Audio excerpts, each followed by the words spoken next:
Uh, so first question, Ladell, good morning, will be from Tom Caker. Good morning. Hey, good morning. I wanted to ask you about Caleb and his development this year. What are you seeing that he's doing differently this year than previous couple of years? I think he's doing a better job of finishing his runs, but I think a lot of it really starts in practice. He's done a better job of creating, positive practice habits, whether it's, just working on the details, whatever it is, in terms of pass protection, in terms of routes, in terms of running the ball. But the biggest difference that I think I saw from the initial part of training camp was just how much he was finishing in practice, sprinting 30, 40 yards after contact. So I could tell he was on a bit of a mission. Next question is from David Eichholt. Hey, Ladell, good morning. Appreciate you taking the time. Talking to Caleb yesterday, it really doesn't surprise me, but the running back room just seems like such a tight unit. We know there's only so many carries to go around, but it seems like, if Caleb goes out there, has a big game, LaShawn's super happy for him. LaShawn, Kamari, whoever goes out there. How do you as a coach kind of help develop that bond that you guys have in a highly competitive running back room where everybody's just kind of happy that the position itself is succeeding rather than individual accolades? Well, I always try to start by addressing the elephant in the room. I mean, they're all competing against each other, and they know that. They signed up for it. But I told them, just from personal experience, I've had close friends that have been in the same running back room with me, and sometimes you're the guy that's ahead of them, and sometimes whether due to injury or whether production, they may be ahead of you. But I've explained to them, make sure that whatever handshake that you guys have, whatever normal ritual you guys have, conversation you guys have, that shouldn't change based on who's where on the depth chart. To me, that's real friendship. If you're cheering on your buddy, no matter where you're on the depth chart. Now, you don't have to like it that a guy's ahead of you or behind you, however that may unfold. But at the end of the day, you guys are still friends off the field. You compete on the field, but you're still friends. And they bought into that, and that's a credit to them. It's not really a credit to me or anything. It's them appreciating one another and respecting the fact that they're all working for the same thing. And if a guy has the hot hand, he has the hot hand, and you just have to tip your cap to him. Next question is from Scott Docterman. Well, Dell, I wanted to ask you a little bit about the mid zone runs. They seem to be tighter. The line seems to be able to get to the second level a little bit easier. And they really seem to work for Caleb in hitting that hole so quickly. Is that something that kind of adapted over time with Tim Lester? Was this something that you had in the playbook before and just didn't use, or why is it working so much better now than maybe it did in the past? We have made a few, tweaks and adjustments to it from how we ran the zone last year. The mid zone is a little bit different from how we traditionally ran. We ran wide zone last year. So you have your inside zone, you have your mid zone, and you have your wide zone. So what you're talking about specifically is the mid zone, which is like the happy medium to the both of them. And so from the moment that Coach Lester got here, that was kind of a staple of his offense and a staple of kind of the Shanahan system. So we emphasized it from spring ball, and it wasn't pretty at first, but we kept repping it, and the guys are getting a better understanding of the tracks. The offensive linemen are getting a better understanding of their attack points, and I think you're starting to see those things mesh and gel together. The work that's been put in. Next question is from Chad Leistico. Morning, Ladell. Shanahan system is known for its screen passes. We haven't seen a ton of those yet. I wanted to ask if you thought we might see more of those as the weeks go on, as you get more comfortable with the offense, and also who are kind of your best pass catchers, I guess, in that running backs room right now that you can rely on in that type of, per screens. The screen game is something that we have tried to work on, especially through spring and through training camp. Unfortunately, we haven't called a ton of them, to your point, in the first couple of games, and some of that is just due to, the opponent and what they're giving us, different scenario situations. But we do want to obviously throw screens in the game, try to keep a defense off balance. How much? That all depends on the game and the situation. But when you ask about specific pass catchers, I think they all have decent hands. Some are more adept than others. I think KJ has pretty good hands. He's a guy that goes back there and is accustomed to fielding kickoff returns and catching passes out the backfield. Le'Shawn has done that as well. Who else? Max has pretty good hands. They all have decent hands, but like to your point, there are some that are more adept at catching than others. Next question is from Corey Breda. Morning, Ladell. Good to see you. Morning. Um, I know you're not calling plays, but for the average fan, they look at the game on Saturday and those two red zone trips that ended in field goals, and they say 12 offensive plays, one touch for Caleb. What kind of a relationship do you have with Coach Lester as it relates to, in a situation like that? Do you kind of put a bug in here at his ear, like, hey, I think this is the guy in this situation or in this situation, and I guess just play to play when he calls a run? How much conversation is there between you and him about which back to go with in certain situations? Obviously I have a great relationship with Coach Lester, but in terms of who's in and who's not in, he'll ask on the headset sometimes, like, which back is in. More often than not, it's been KJ. Usually if he's not in, it's because he needs a breather, or it might be certain situations where he may have not had a ton of reps at a particular play, for whatever various reasons. But a lot of times that communication is on the headset of, which back is in, and if he needs a certain back, he'll ask for a back. He has no problem doing that as well. But a lot of times if KJ's not in, it's usually because he may need a breather.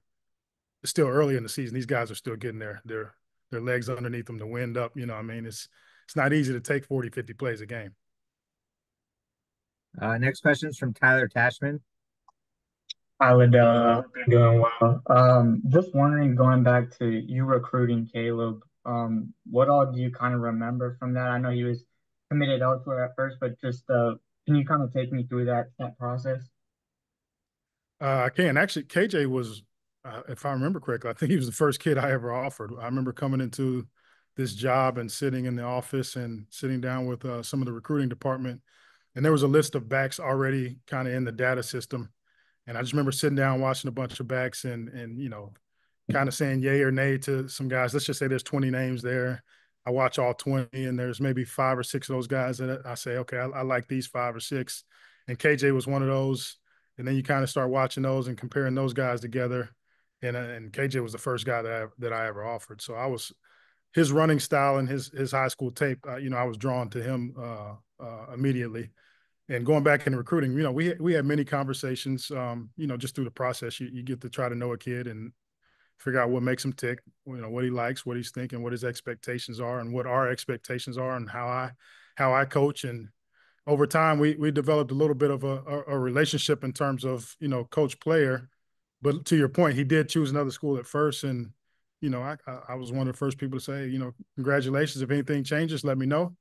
And sure enough, probably a couple months later, he started reaching back out and said, I don't know how I feel about the decision. And the rest is history.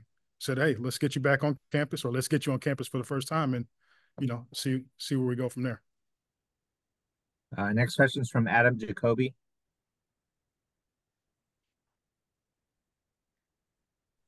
There we go. Hi, Ladell. Thanks a lot for the time today. Just wanted to ask, this with the new offense, there's also been a little bit of a difference in how the offensive line plays. From the running backs perspective, how much of a change has there been in those guys up front, and has it made the running backs' jobs easier this season so far? I mean, you're getting into schematics. I don't sit in their room, in terms of exactly what they're being told in terms of coaching. But the biggest difference to me, if I'm just speaking very candidly, they're a year older. They're guys that have had a lot of playing experience. Some of them were young when they started playing. When I first got here, guys like Connor Colby and Mason, those were young players. And Logan Jones just switched from defense. So these guys are in their second, third year of playing at their position. So I think what you're really seeing is an older, more veteran group starting to gel and come into their own, which is what I think you're seeing with some of the backs too, especially when you think about KJ. I mean, this is his third year. So hopefully as guys get older and they develop and they have some starts underneath their belt, you'd like to see them progress, and I think that's what you're seeing. John Steppe. Hey, Ladell, good to see you. Wanted to ask you about KJ with last season, kind of when things weren't necessarily going his way. How did you see, or kind of what did you notice in terms of his patience and, not jumping in the portal, but kind of trusting that things would work out here?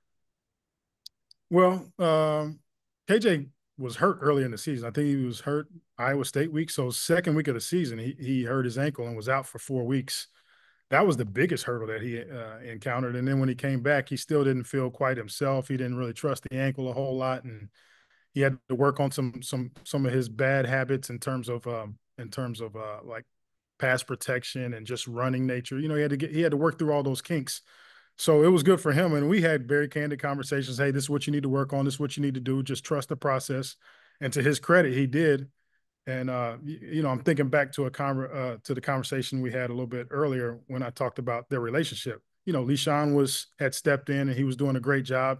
And those guys are friends off the field. So he was encouraging LeSean, and LeSean was encouraging him and trying to keep him in his spirit. So I think everything comes together. And to KJ's credit, he's really just done the work. And he came back hungry, healthy, and now you're witnessing what you're witnessing. Next question is from Elliot Clough. Morning, Ladell. Appreciate the time. I wanted to ask about recruiting a little bit. I know you don't have a running back commit in the 25 class.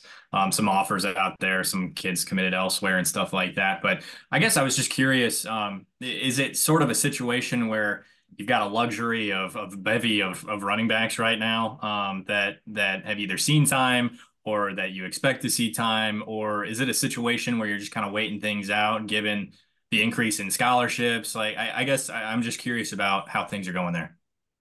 I'm actually not in any hurry, to be honest with you. We had a couple early offers, and those guys, a couple guys committed elsewhere, which is no big deal. But I'm just really waiting to see who pops out there senior year. There's so much talent out there. I mean, there's all across the country. To me, I'm not in any hurry because we have a decent group of guys in the building already. So I don't want to rush or take any or shoot out offers just because I feel pressed.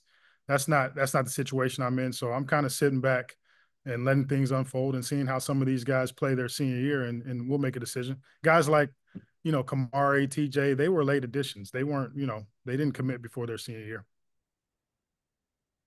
Chad Leistico. Hey, Ladell, wanted to follow up on Terrell Washington Jr. and Brevin Dahl, who both I know are, at least I understand, that are doing some receiver, some running back. I guess where are they at in terms of like percentage-wise receiver, percentage-wise running back, and how do you see them, I guess, in the plans in the future?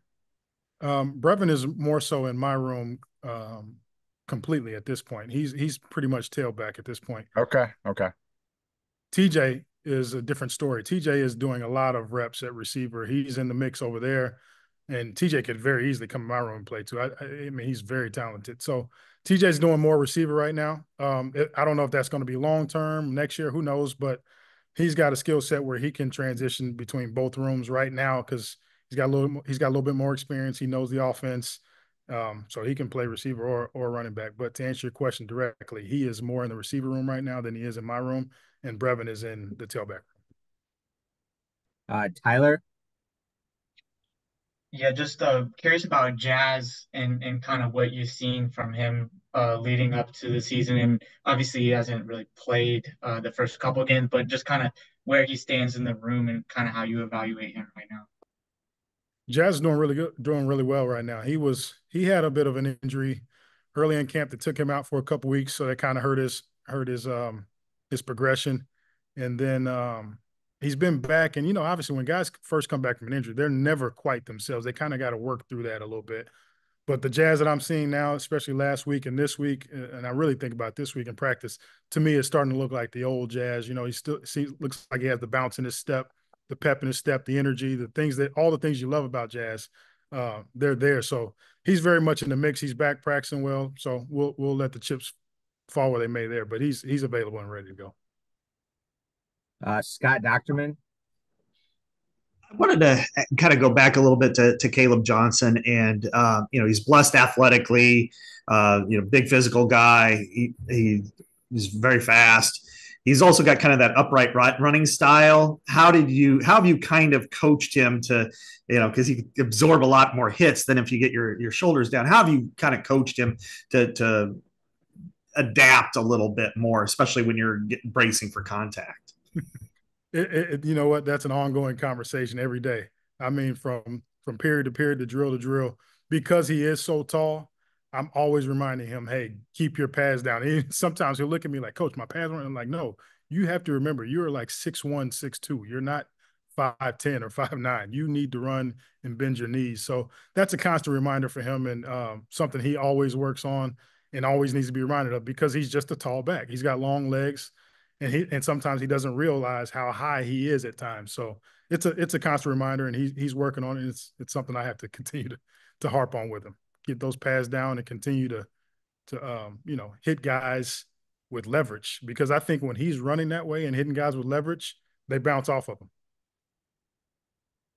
Corey Breda. Yeah, I kind of wanted to piggyback on that, Ladell. From my perspective, Saturday was the first time that we saw some consistency from him in the second half, playing through contact. And so how much have you seen, I mean, even just keeping those legs churning and using his size, how much have you seen that in practice? And was there a point in time where he started to understand the whole, the challenges associated with getting low at his size and other ways that he can, use that size to play effectively through contact? Obviously we work on it during practice. So he's definitely putting the work in there, but I think the biggest teacher really is what you just mentioned. It's the game. It's him seeing it for himself and doing it for himself in the game. And I echo what you just said. I think that was one of the few times I've seen him truly run behind his pads, bring his feet, run through contact, break some tackles. I mean, and it's something that he and I talked about in the offseason. We knew that that's the part of the game he needed to add. And, I showed him on tape after the game, like, look, this is what you're capable of. So you should feel confident in that. So hopefully we see more of that going forward, because I think that's who he is. He just has to get more comfortable being that way. All right, and last question, Ladell, will be from Elliot Clough. Ladell, to revert back to some of those young guys again, Xavier Williams is a kid that I liked a lot coming out of high school. Obviously, kind of a punishing runner. I think the comp has been LaShawn Daniels. I guess I'm curious as to how things have gone for him. He just looks like he has tree trunks for legs, and yeah, just how are things going for him in his first year? Xavier's doing great. Xavier, he's a great kid, smart, physical. He's got good vision, good feet. So I think Xavier's doing a great job, and it's always a learning curve when guys first get here. They don't know the system, they don't know their left from right. Guys have bad habits. They want to bounce plays when they shouldn't. They want to cut up when they shouldn't. So he was working those kinks out. But as of right now, I think he's rolling. I think he's going to be a good player for us in the future. He has good contact balance. He's got a sturdy build. You mentioned his legs. He's thick legs, thick lowers, good feet. I think he's going to be a good player for us down the road. All right. Appreciate your time this morning, Ladell. Thank you.